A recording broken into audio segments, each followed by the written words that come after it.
teman tuli harus nih terpublish gitu di masyarakat. Jadi masyarakat itu bisa tahu, oh ternyata ada nih tuli, keberadaan tuli itu ada. Halo guys, welcome back to Himagara YouTube channel. Kali ini ada konten terbaru dari Himagara, yaitu Himagara Podcast. Kali ini gua bawa bintang tamu yang memiliki sepak terjang bagus di dunia sosial. Kali ini gua bawa rekan gua sebagai penerjemah bahasa isyarat. Iya, tapi kalau misalnya kita bilangnya bukan penerjemah bahasa isyarat, kita bilangnya juru bahasa isyarat atau disingkat sebagai JB. Iya. Jadi bukan penerjemah, jadi lebih ke juru bahasa isyarat. Oke. Gue bawa rekan gue sebagai juru bahasa isyarat, yaitu Akbar Panji. Halo Akbar Panji. Halo. Apa kabar, Bar? Alhamdulillah baik. Oke. Udah lama kita nggak ketemu nih ya. Ya udah lama banget kita nggak ketemu. Dia ini adalah salah satu kawan SMK gue dulu. Kami terpisahkan oleh universitas. Iya. Jauh lagi ya. Iya, betul. Dia saat ini kuliah di Universitas Islam Negeri Raden Intan Lampung dengan mengambil konsentrasi jurusan pendidikan bahasa Inggris. Betul kan? Iya, betul. Dia benar sama-sama masih semester 7, masih menikmati masa muda. Nggak menikmati, sebenarnya kita lagi pusing skripsi. Oh iya, benar Nggak bisa juga. menikmati. Nggak bisa menikmati, betul. Terus kali ini kita membawa topik seputaran bahasa isyarat. Apa sih yang nyebabin seorang Akbar atau seorang dibilang bisa pemuda, kita saat ini masih nuansa Sumpah Pemuda Indonesia. Iya juga ya, betul. Jadi bagaimana sih dia ini punya kebanggaan atau semangat tersendiri untuk belajar bahasa isyarat itu sendiri ya.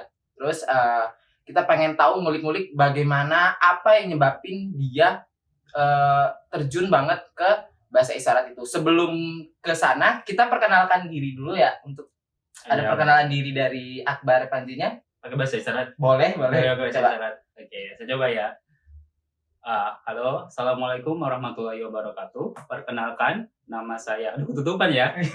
Halo, perkenalkan, nama saya AKBAR. Panggilan isyarat seperti ini, Akbar.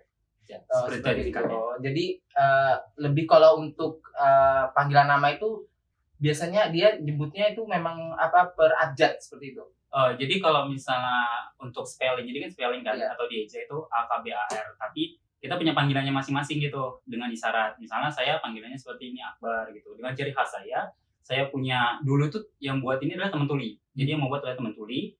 Dulu tuh saya tuh dibilang hidungnya besar sih. Tapi kayaknya biasa aja ya, normal ya.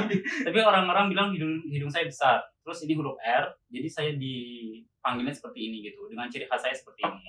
Semua teman-teman tuli atau teman dengar yang pernah berinteraksi dengan teman tuli itu pasti punya panggilan isyaratnya masing-masing. Jadi setiap yang tergabung dalam bahasa isyarat itu pasti ada panggilan tersendiri. Iya betul. Jadi kan kalau misalnya kita mau manggil kan nggak mungkin RIKI kan nggak mungkin langsung aja gitu. Misalnya ciri khasnya gimana gitu kan. Misalnya dengan rambutnya gitu kan jadi Ricky gitu kan. Kan lebih singkat, lebih simpel gitu kan. Betul. Udah lanjut. Kita pengen tahu sih kenapa dulu Akbar ini dibilang masih muda tapi tertarik banget untuk terjun ke bahasa isyarat. Itu awal mulanya kenapa bisa tertarik untuk belajar bahasa isyarat? Tertarik itu nggak sengaja sih ya. Iya. Jadi dulu pas SMK itu ada tugas dari Bu Tuti. Kenal lah Bu Tuti lah ya. Jadi kita satu sekolah kan, sama satu alma mater ya. Di SMK kami, SMK 1 Negeri Bandar Lampung, itu ada guru seni budaya, itu mengharuskan kita membuat video cover. Jadi kan video covernya boleh lip sync, terus boleh nyanyi gitu kan. In myself, kayak gue nih gimana sih? Apa yang bisa gue jual dari diri gue sendiri gitu. Muka gue kayak gini kan ya, udah gak usah dijelasin lagi. Terus gue punya suara yang jelek gitu. Jadi apa sih yang bisa gue jual untuk gue dapet nilai yang besar gitu kan. Terus kepikiran cari-cari di Google gitu kan, cari di YouTube. Akhirnya terinspirasi tuh. Dulu tuh yang lagi viral tuh lagunya Virgun bukan, Surat Cinta Untuk Selalu. Oh iya benar waktu itu masih yang telah habis. Iya itu. Seperti itu lagunya.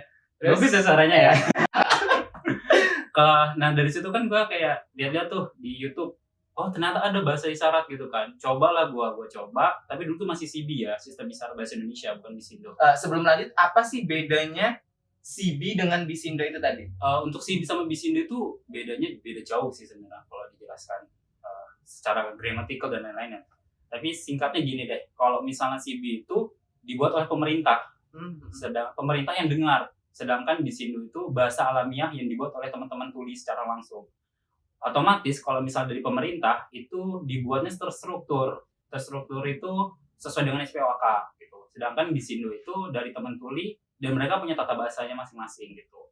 Jadi beda jauh gitu. Ibaratnya kalau bisa dibilang kalau di bahasa Inggris tuh ada British sama American gitu. Iya, seperti itu.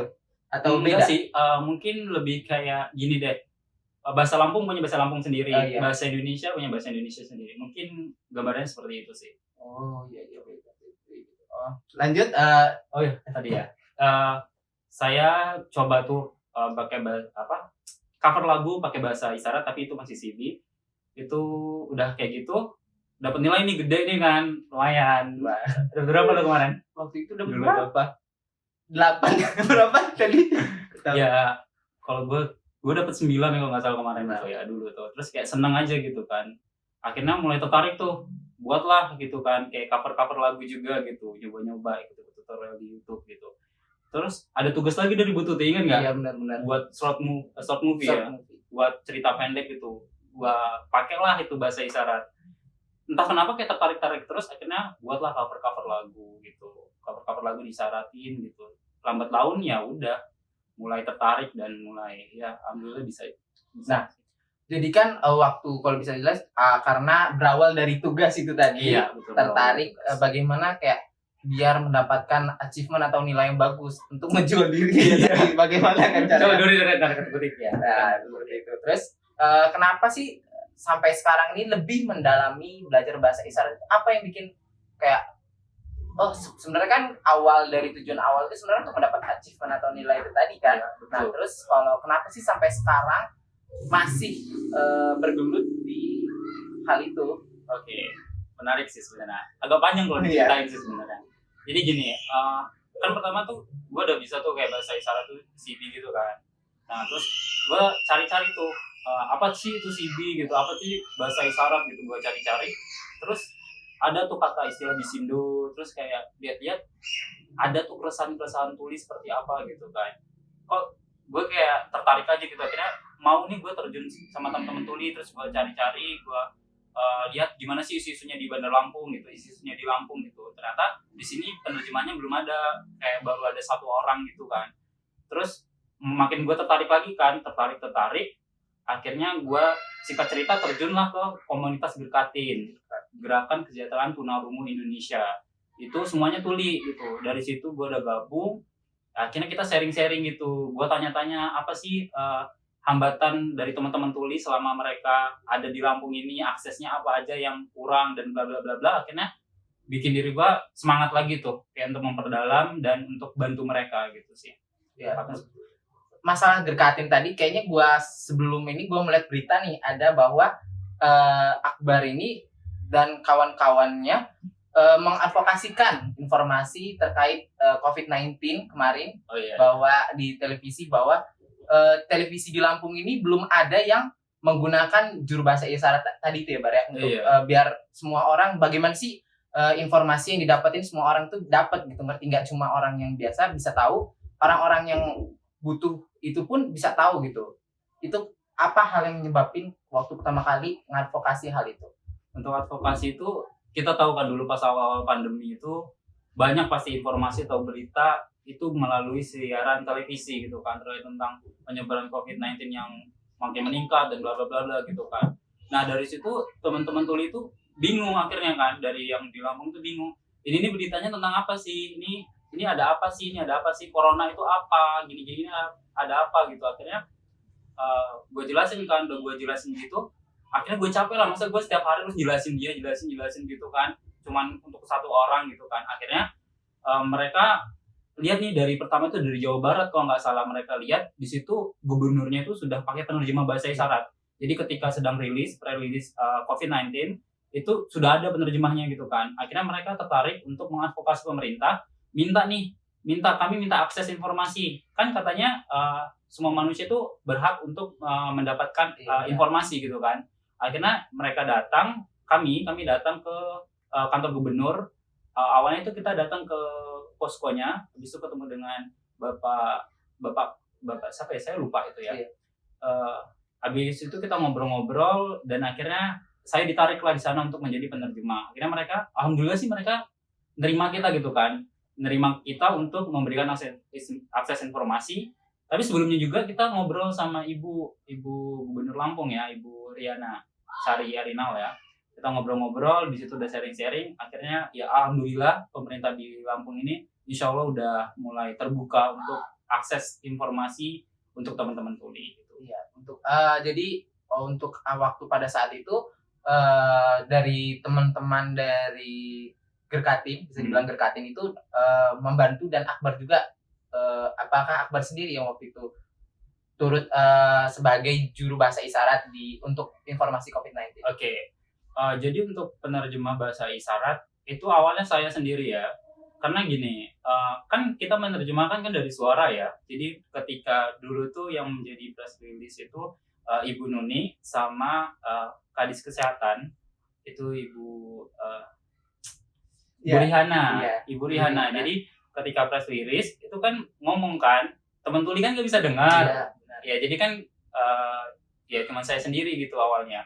Setelah dari itu awalnya saya yang menerjemahkan, lambat laun saya berpikir gitu, teman tuli harus nih terpublish gitu di masyarakat. Jadi masyarakat itu bisa tahu, oh ternyata ada nih tuli, keberadaan tuli itu ada gitu. Akhirnya saya berinisiatif itu untuk mengganti. Jadi kemarin itu ganti-gantian, tulinya jadi penerjemah, saya di balik layar gitu. Ngerti nggak? Jadi ketika ada suara itu saya tangkap, saya terjemahkan, nanti teman tulinya ngikutin gerakan saya. Akhirnya ya kami bekerja dua orang jadinya di sana.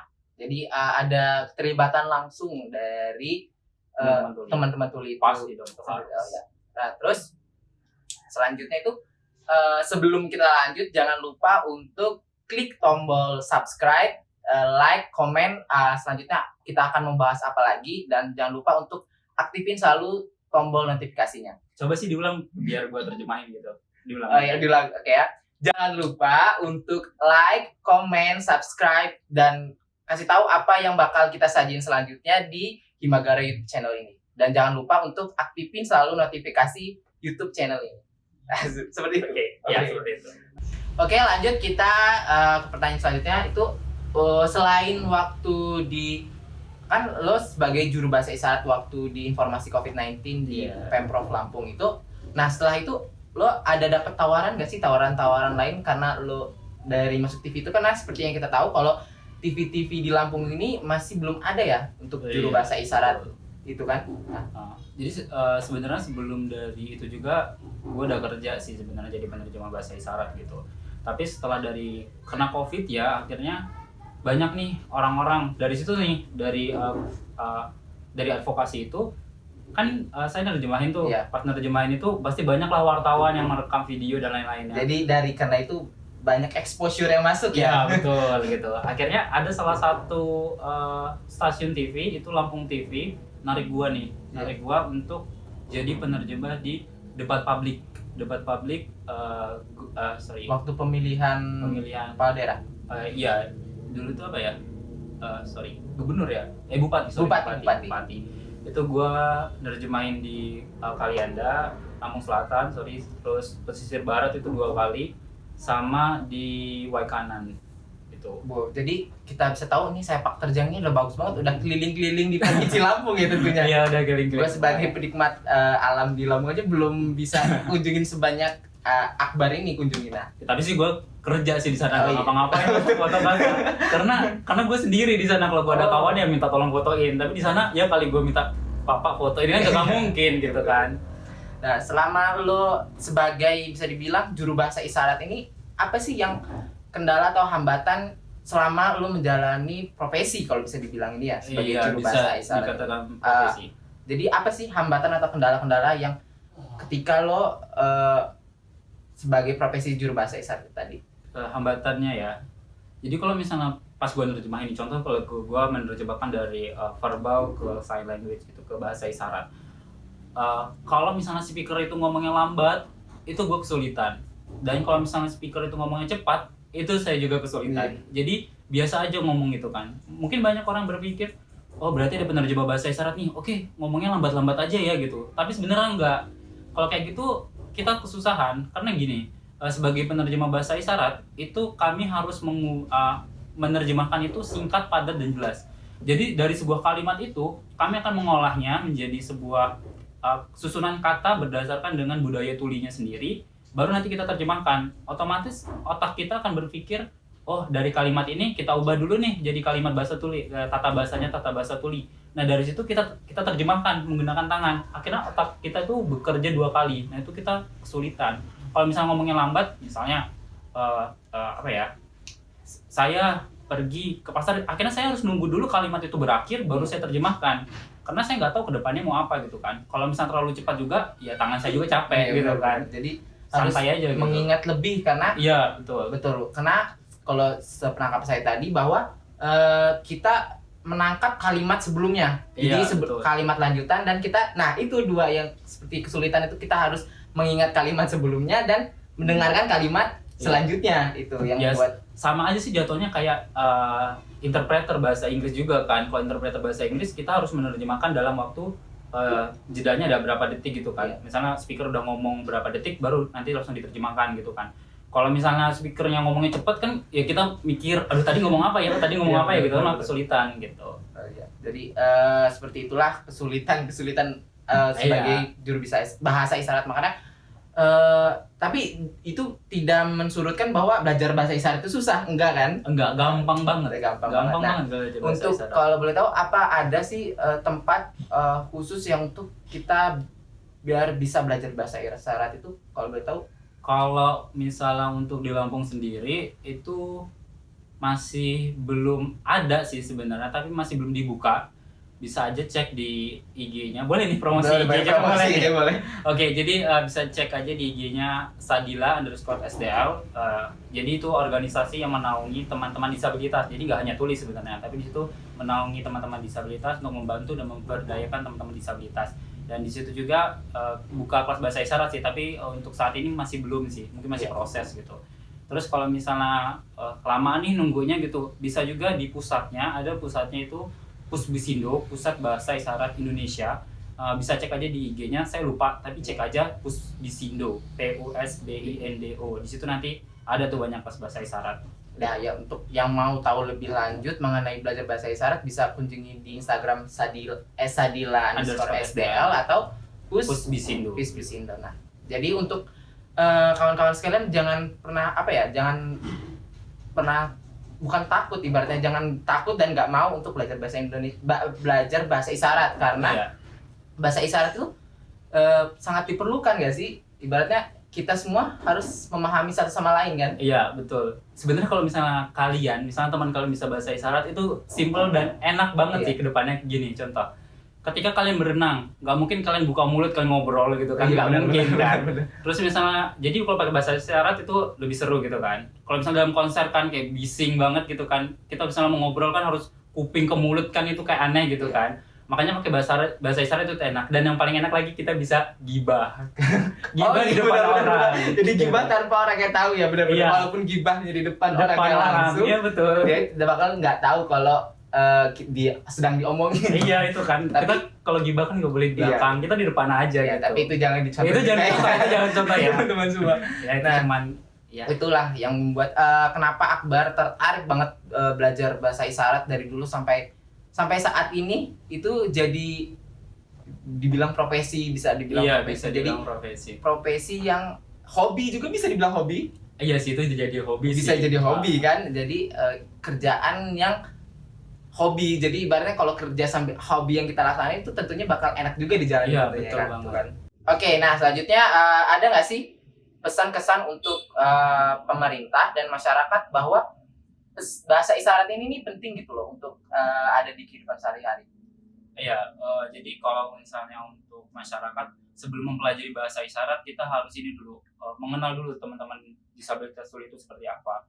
Jadi teman-teman semua untuk anak-anak muda juga ya pastinya, jangan ini kalau misalnya ketemu sama teman tuli jangan kayak mukanya tuh jangan singut-singut gitulah atau kayak merasa bingung gitu kan, karena teman tuli kan membaca ekspresi kalian gitu kan, walaupun kalian bingung tapi ekspresinya seperti kayak gini-gini kan, kayak mereka kan merasa risih gitu kan. Ya, betul. dan pasti jangan ada diskriminasi. Nah ini tugasnya dari pemerintah juga gitu. Salah satu bentuk diskriminasi dari pemerintah kayak misalnya akses informasi itu nggak ada gitu kan.